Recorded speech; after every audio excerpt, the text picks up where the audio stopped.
لله عباده الذين اصطفى أما بعد শ্রদ্ধেয় সভাপতি মহাশয়, সুধীবৃন্দ ও সুপ্রিয় শ্রোতা মণ্ডলী, আজকের এই আন্তর্জাতিক রুচি অধ্যয়ন সম্মেলনে আলোচ্য বিষয় কোরআনের অলৌকিকতা। নিঃসন্দেহে ইসলামের আবির্ভাবের পর থেকে আজ পর্যন্ত কোরআনের অলৌকিকতার উপর বহু আলোচনা হয়েছে। কোরআনের নানা বিষয়ক রহস্য উন্মোচিত হয়েছে, আর কিয়ামত দিবস পর্যন্ত আরো কত আশ্চর্যজনক রহস্য উন্মোচিত হবে তার জ্ঞান কোনো সৃষ্টি রাখে না। জাহিজ, রহমানি, ওয়াসিফি, খাত্তাবি, বাকিলানি, আব্দুল কাদির জুরজানি, আল্লামা জামাখশরী, সাঈদ কুতুব শাহী এসব বহু প্রখ্যাত লেখক ও সাহিত্যিক এবং বরিষ্ঠ কলমের অধিকারীগণ এ বিষয়ে প্রভূত আলোচনা করেছেন, বহু পুস্তক পুস্তিকা লিখেছেন। আল্লামা বদিউজ্জামান সাঈদ নুরসি রাসাইলুন নূরের কোরআনের অলৌকিকতার উপর বহু গবেষণালব্ধ আলোচনা করেছেন। রাসাইলুন নূরের অধ্যায় হতে স্পষ্ট হয় যে কোরআনের অলৌকিকতার বিশেষ কোনো ক্ষেত্রে তার আলোচনা সীমাবদ্ধ ছিল না, বরং তার আলোচনার পরিধি ছিল বিশাল, প্রশস্ত ও গভীর। তাই তো তিনি বলছেন, কোরআনের অলৌকিকতা একটি উপনগীর সমুদ্র। যে কোনো ব্যক্তি, যে কোনো বিশেষজ্ঞ বিদ্বান, সাহিত্যিক ও চিন্তাবিদ মানুষ সে অলৌকিকতা অনুধাবন করতে পারেন। তিনি তার অসাধারণ পারদর্শিতা, সুগঠিত শৈলী ও সুন্দর রুচিবোধ দ্বারা এই অগভীর সমুদ্রে পাড়ি দিয়েছিলেন। কোরআনের পরিপূর্ণতা, ভারসাম্যতা ও ব্যাপকতা প্রমাণিত ও প্রতিষ্ঠিত করেছেন তিনি। 130টি রিসালায় তিনি কোরআনের অলৌকিকতা সংক্রান্ত অসংখ্য সুস্পষ্ট তথা সত্য জাল বিছিয়ে রেখেছেন। যদি বলা হয় সর্বক্ষেত্রে কোরআনের অলৌকিকতা প্রমাণের জন্যই রাসাইলুন নূরের উৎপত্তি, তাহলে অত্যুক্তি হবে না, বরং এটাই বাস্তব সত্য। কোরআনের অলৌকিকতার উপর আলোকপাতের পূর্বে আমি সবার দৃষ্টি আকর্ষণ করছি অলৌকিক বা মুজিজার সংজ্ঞা, তার উদ্দেশ্য ও উপকারিতার প্রতি। মুজিজা কি? মুজিজা শব্দটি আ'জাজা ক্রিয়াপদ উদ্ভূত, যার অর্থ বিশ্বায়িত করা, অক্ষম করা। আমরা আরবি ভাষায় বলে থাকি আ'জাজানি হাযা শাই, অর্থাৎ এই বস্তুটি আমাকে অক্ষম করেছে, অর্থাৎ এটি আমার ক্ষমতাতীত, এর সম্পাদন আমার অসাধ্য। বিদ্যাঙ্গন মুজিজার সংজ্ঞায় বলেছেন, মুজিজা এমন এক আশ্চর্যজনক জিনিস যা আল্লাহ তাআলা প্রদান করেন কোন নবীকে, তেমন তিনি উপস্থাপন করা সাধারণ মানুষের জন্য সাংঘাতিক ব্যাপার। আর এর দ্বারা নবী সে সম্প্রদায়কে চ্যালেঞ্জ করেন, তারা সকলে সম্মিলিত হইয়াও সেই বস্তু সদৃশ্য কোনো কিছু আনয়ন করতে পারবে না। মুজিজার হিকমত, নবুয়তের দাবি, মহান আল্লাহর সঙ্গে যোগাযোগ ও আকাশের সংবাদ প্রাপ্তির মতো কথাগুলোকে মানুষের বিবেক কোনো অকাট্য প্রমাণ ছাড়া স্বীকার করতে চায় না। তাই আল্লাহ তাআলা প্রত্যেক নবীকে কিছু অলৌকিক ক্ষমতা দান করেছিলেন, যা ছিল তার দাবির সত্যতার প্রমাণ। কারণ মানব মস্তিষ্কে এই কথা বদ্ধমূল রয়েছে যে সৃষ্টি জগৎ কিছু নির্দিষ্ট নিয়মে পরিচালিত হচ্ছে, কিন্তু যখন এর অন্যতা ঘটবে মানব মস্তিষ্ক এই সিদ্ধান্ত নেবে যে এর পিছনে এমন কারো হাত রয়েছে যা ইসলামের সমস্ত বিধি নিয়মের ঊর্ধ্বে। যিনি যা ইচ্ছে তাই করতে পারেন, যিনি কোনো বিধি নিয়মের তোয়াক্কা না করলেও পারেন, আর যে সত্তা সমস্ত চিরাচরিত বিধি নিয়মের অন্যতা করতে পারেন, নিশ্চয়ই তিনি হবেন তার স্রষ্টা ও আদিসত্তা। এর এক নির্ঘাত সত্য যে প্রত্যেক সম্প্রদায় কিছু বিষয়কে উত্তম বিবেচনা করে, যাতে তারা বিমোহিত আমোদিত থাকে, তা নিয়ে অন্যান্য সম্প্রদায়ের উপর গর্ববোধ করে এবং নিজেদেরকে সবার উপর শ্রেষ্ঠ বলে দাবি করে। কিন্তু মুজিজা খণ্ডন করে দেয় তাদের যাবতীয় প্রমাণিকা, ভেঙে দেয় তাদের মোহ, আর বলিষ্ঠভাবে প্রমাণ করে যে নবীর দাবি সত্য। সেই একই নিয়মানুক্রমে আমাদের প্রিয় নবী মুহাম্মদ সাল্লাল্লাহু আলাইহি সাল্লামকে মুজিজা স্বরূপ প্রদান করা হয়েছিল মহাগ্রন্থ কোরআন। কারণ তদানীন্তনকালের ভাষা বাগ্মিতাই ছিল আরব বিশ্বের গর্ব, মহত্ব প্রদর্শন এবং সম্ভ্রম ও শ্রদ্ধা অর্জনের একমাত্র মূলমন্ত্র। এছাড়াও এর মধ্যে রয়েছে অসাধারণ জ্ঞানগর্ভ, অলৌকিক বিশ্বমোহ, সর্বত্র সর্বযুগের জন্য যথাসমীচীন এবং সর্বশেষ চূড়ান্ত বার্তা হওয়ার একমাত্র উপযুক্ত গ্রন্থ। সেই বুখারীতে উল্লেখ আছে, হাদিস নম্বর 4696, রাসূলুল্লাহ সাল্লাল্লাহু আলাইহি সাল্লাম বলেছেন, মা মিনাল আমবিয়া'i নাবিয়্যুন ইল্লা উ'তিয়া মিনাল আয়াতি মা মিথলুহু আমানা আলাইহি আল-বাশার ওয়া ইন্নামা কানা আল্লাযী উতি'tu ওয়াহয়ান আওহাহু আল্লাহু ইলাইয়া ফাআরজু আন্নী আকতারুহুম তাবি'আন ইয়াওমাল কিয়ামাহ। কোরআন সর্বশ্রেষ্ঠ মুজিজা। মহাগ্রন্থ আল কোরআন সর্বত্র সর্বকালের সর্বশ্রেষ্ঠ বিষয়, মানবতার একমাত্র সমাধান, এক অবিনশ্বর, চিরশাশ্বত ও চিরন্তন জীবন আদর্শের একমাত্র বুনিয়াদ, স্রষ্টা ও সৃষ্টির মাঝে বলিষ্ঠতম সেতুবন্ধন, নবী মুহাম্মদ সাল্লাল্লাহু আলাইহি সাল্লামকে দেওয়া অলৌকিক গ্রন্থ। আর এই কোরআনুল কারীম বিভিন্ন দিক দিয়ে মুজিজা, শাব্দিক দিক দিয়ে, বাক বিন্যাসের দিক দিয়ে, রচনা শৈলীর দিক দিয়ে, প্রকাশের দিক দিয়ে, শৈল্পিক মাধুর্যের দিক দিয়ে, অলংকারের দিক দিয়ে, তাদের বর্ণিত বিধানসমূহের দিক দিয়ে প্রভৃতি। এখানে কোরআনের অলৌকিকতার কয়েকটি দিক খুব সংক্ষেপে আলোচনা করা হচ্ছে। কোরআনের ভাষা বাগ্মিতা, এর অনিশ্চয়তার্য সত্য যে কোরআন সে আরব জাতির মধ্যে অবতীর্ণ হয়েছিল, যাদের মাঝে বিদ্যমান ছিলেন অসংখ্য ভাষাবিদ, খ্যাতনামা বাগ্মী, পেশাদার জ্যোতিষী এবং শক্তিমান কবি। আগে ভাষা সাহিত্যের আকাশে তারা ছিলেন কৃত্রিমা নক্ষত্র স্বরূপ, কিন্তু কোরআন যখন তাদের মাঝে অবতীর্ণ হলো, নবী মুহাম্মদ সাল্লাল্লাহু আলাইহি সাল্লাম তাদেরকে কোরআন পড়ে শোনালেন, তখন তারা এর সাবলীলতা, প্রভাব, ব্যাকরণগত পারিপাট্য, অর্থ, বাক্যবিন্যাস, বর্ণনা, মাধুর্য এবং লালিত্য বৈগুণ্য অকপটে স্বীকার করেন। তারা স্বীকার করতে বাধ্য হন যে এটা একটি অতুল্য অকল্পনীয় বাণী, এটা একটি অলৌকিক বাণী, এটা মানুষের ভাষা হতে পারে না, মানুষ এমন ভাষা রচনা করতে পারে না।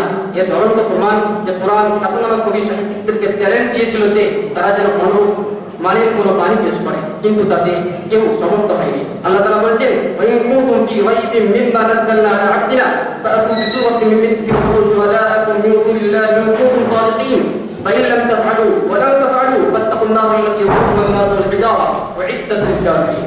সূরা বাকারা আয়াত নম্বর 23 ও 24। আল কোরআনের রচনা শৈলী ও সাহিত্য ভিত্তিক সম্পর্কে ইবনে জারির তাবারি বলেন, কোরআনের চিরন্তন বাণী একটি অবিনশ্বর মুজিজা যা চিরদিন অক্ষুণ্ণ থাকবে। মানুষের প্রাণান্তকর প্রচেষ্টা দ্বারা এর চ্যালেঞ্জ গ্রহণ করা সম্ভব হবে না।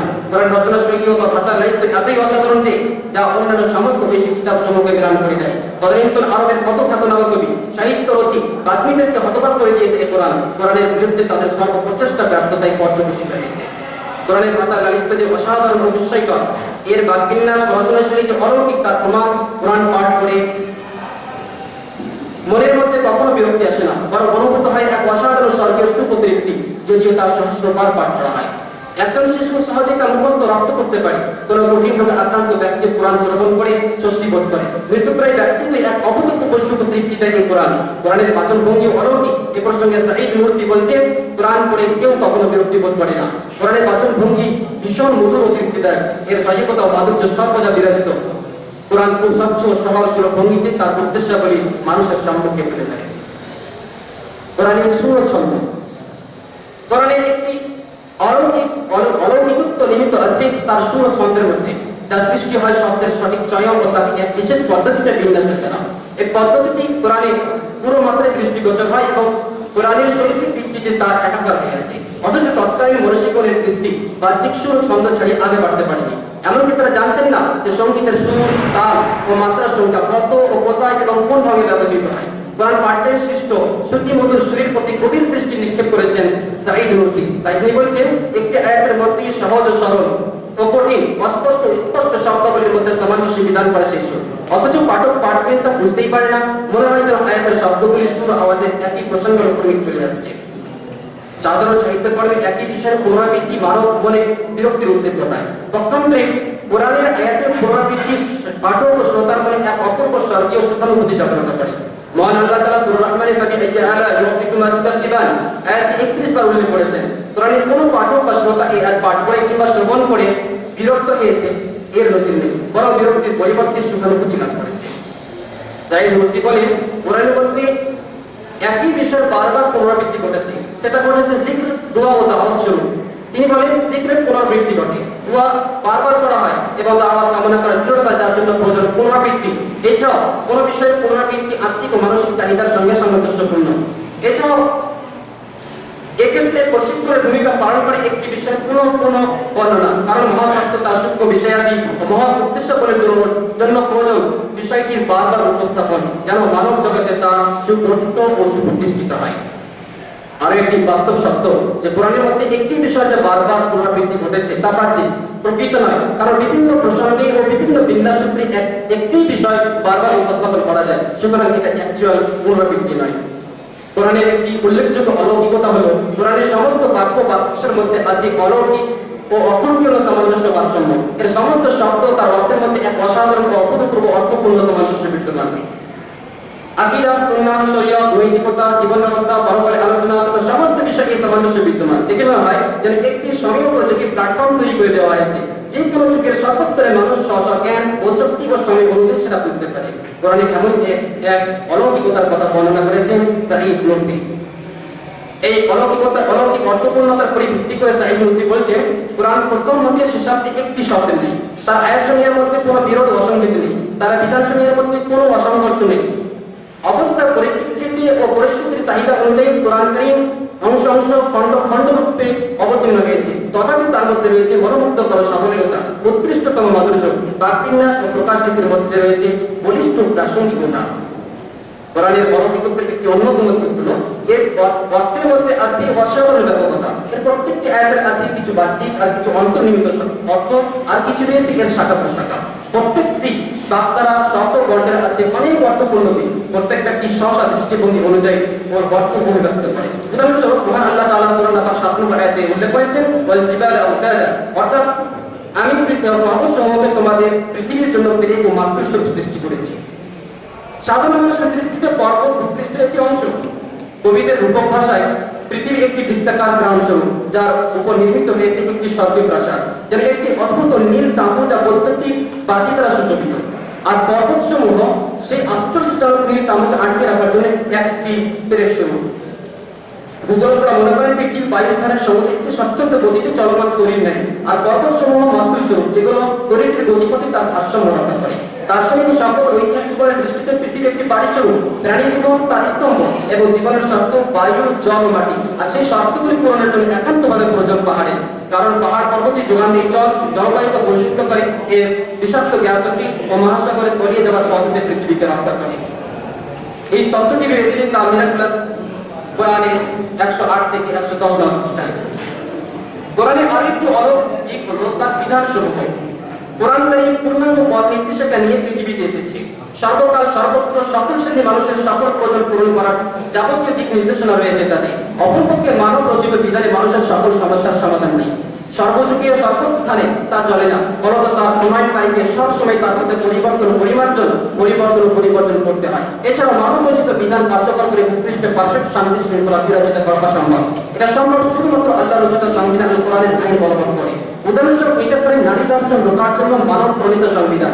সম্প্রতি বিশ্বে অসংখ্য নারী নির্যাতিতা ও ধর্ষিতা, দুর্নীতি হয়েছে তাদের উপর অত্যাচার অবিচার, ধর্ষণ ও নির্যাতন রোকার জন্য প্রতিনিয়ত প্রণয়ন করা হচ্ছে নতুন নতুন আইন, কিন্তু তার কোনো ফল নেই। দর্শনের হার কিছু মাত্র হ্রাস পাচ্ছে না, বরং ক্রমাগত বৃদ্ধি পাচ্ছে দর্শনের হার। এর কারণ এই মানব রচিত সংবিধান সম্পূর্ণ ও যথেষ্ট নয়, এর মধ্যে আছে এক বিশাল শূন্যতা। বলা বাহুল্য এই আইনে সদর দরজা উন্মুক্ত রেখে ছোট ছোট জানালা বন্ধ করার চেষ্টা করা হয়েছে। এই আইনে নারীদেরকে দেওয়া হয়েছে স্বেচ্ছাচারিতা করার সুযোগ, নারী পুরুষের অবাধ মেলামেশার অনুমোদন, অনাবৃত দেহে বিচরণ করার সুযোগ, পারমিশন। আর এসব প্রত্যক্ষ ধর্ষণ পক্ষান্তরে ধর্ষণ রোকার জন্য মহাগ্রন্থ আল কোরআনের আইন দেখুন। সূরা নূরের 29-30 নম্বর আয়াত পরিধান করুন। প্রথমেই পুরুষ জাতিকে নির্দেশ দেওয়া হচ্ছে তোমরা নিজেদের চাহনি অপরিমিত রেখো এবং স্বীয় যৌনাঙ্গের হেফাজত করো। অতঃপর নারীদেরকে নির্দেশ দেওয়া হচ্ছে তোমরা নিজেদের দৃষ্টি নত রেখো, স্বীয় যৌনাঙ্গের হেফাজত করো এবং অবগুণ্ঠন দিয়ে শরীর আবৃত রেখো। সূরা ইসরা 17 নম্বর আয়াতে বলা হলো তোমরা ব্যভিচারের নিকটবর্তী হয়ো না, অর্থাৎ ব্যভিচারের উপর উদ্বুদ্ধ করতে পারে এমন সমস্ত পথ বর্জন করো। যদি কোরআনের এই আইন বাস্তবায়িত হয় তাহলে ধর্ষণের হার হ্রাস পাবে নাকি বৃদ্ধি পাবে? নিঃসন্দেহে হ্রাস পাবে। দেখুন কোরআনের অর্থনৈতিক আইন, এটা কোরআন অলৌকিক আগে প্রায় 1450 বছর পূর্বে করা অনেক জন্য হয়েছে, কিন্তু আজ যুব জিজ্ঞাসার সুখ্যাতি সূক্ষ্ম প্রশ্নের জবাবে সমগ্র চাহিদার পূরণে জ্ঞানের আধুনিকতায় সভ্যতা ও বিজ্ঞানের উৎকর্ষ ও মননশীলতার নিরিখে শ্রেষ্ঠত্বের মর্যাদা নিয়ে সামগ্রিকভাবে কল্যাণের প্রাথমিক হিসেবে পৃথিবীর মধ্যে প্রতিষ্ঠিত। সার্বদা কোরআনের অলৌকিকতার বিষয়টি ততটাই প্রাচীন যতটা স্বয়ং কোরআন। কোরআন এসেছিল ভাষা বিশেষজ্ঞ ও ভাষাবাদীদের জন্য চ্যালেঞ্জ স্বরূপ, কিন্তু কেউ তার মতো কোনো বাণী পেশ করতে সক্ষম হয়নি। আর এই চ্যালেঞ্জ এবং মানুষের অক্ষমতা উভয়ের অব্যাহত থাকবে চিরকাল। এই কোরআন অনন্তকাল ধরে সকল সৃষ্টির সকল সমস্যার ছিল সমাধান, সমস্ত সংসারের খণ্ডন এবং সর্বপ্রকার প্রশ্নের অখণ্ডনীয় জবাব স্বরূপ বিরাজিত থাকবে। এর রচনাশৈলী, বর্ণশৈলী, বাক বিন্যাস, এর লালিত্য বৈকল্য, মাধুর্য অলঙ্কার কখনো ম্যান হবে না। এর অলৌকিকতা চিরন্তন, অবিনশ্বর, চিরভাস্বর। আলহামদুলিল্লাহি রাব্বিল আলামিন। আসসালামু আলাইকুম।